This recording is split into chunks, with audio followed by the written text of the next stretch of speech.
What's up? My name is Felipe, as you already know. I guess you know, and if you don't know, I know you know now. So, if you like my ideas, yeah, why not to click on the like button and participate in the channel, just by following. That will cost you nothing.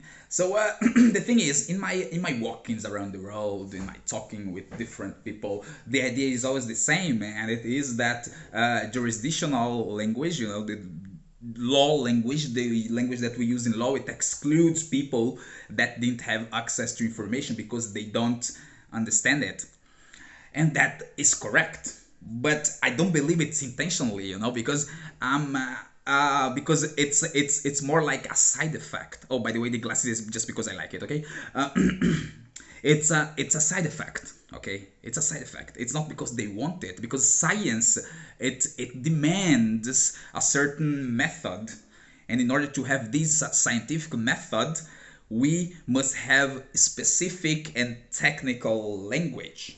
That's why we use all those different words that we never hear in our daily life. So it's basically it. It's not because they want to exclude you. It's because jurisdictional sciences are science.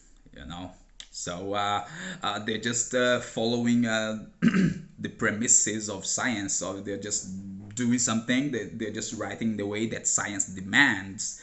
Okay, so just like chemistry, like physics, like everything else, and they use specific language, vector, blah blah blah, the direction, force, equals, formulas, etc. In jurisdictional science, it's just the same. So, in my opinion, well, it does exclude, but it's not intentionally. It's just a side effect of it. It's a side effect of science, and science is exclusive by itself. Like I have studied social sciences, though, and of course, if I'm going to read a book of physics or chemistry, I'll get lost because I was excluded from it because I don't know the technical language. Does that make sense?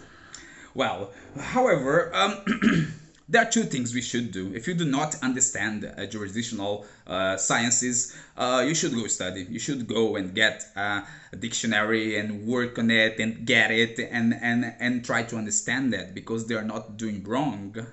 Tell me, and you can tell me the benefits that science has brought to humanity, right? We have cell phones. I'm speaking on a camera now. It's all due to science, all due to the scientific method. So I cannot doom it and say that it's excluding us intentionally because people are doing it. I don't believe so. So one thing is they could make it democratic. Governments should write not another constitution, but write like a book or something, a guide or something that would explain all those articles and stuff of the constitutions and infra laws and intra laws, etc., etc.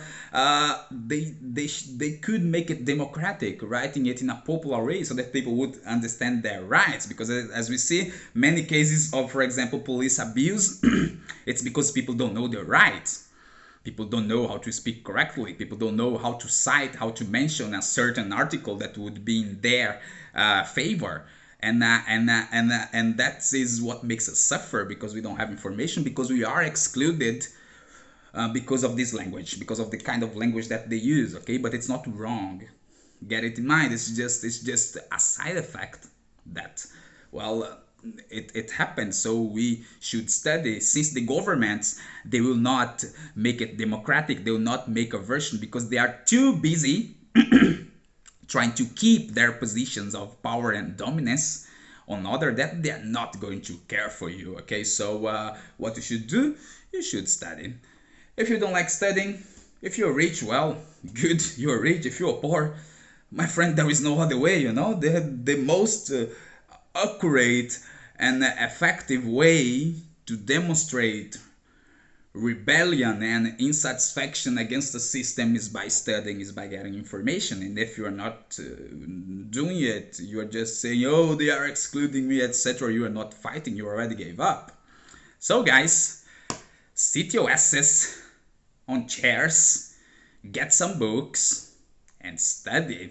Okay, if you like these ideas, please follow and like. Bye.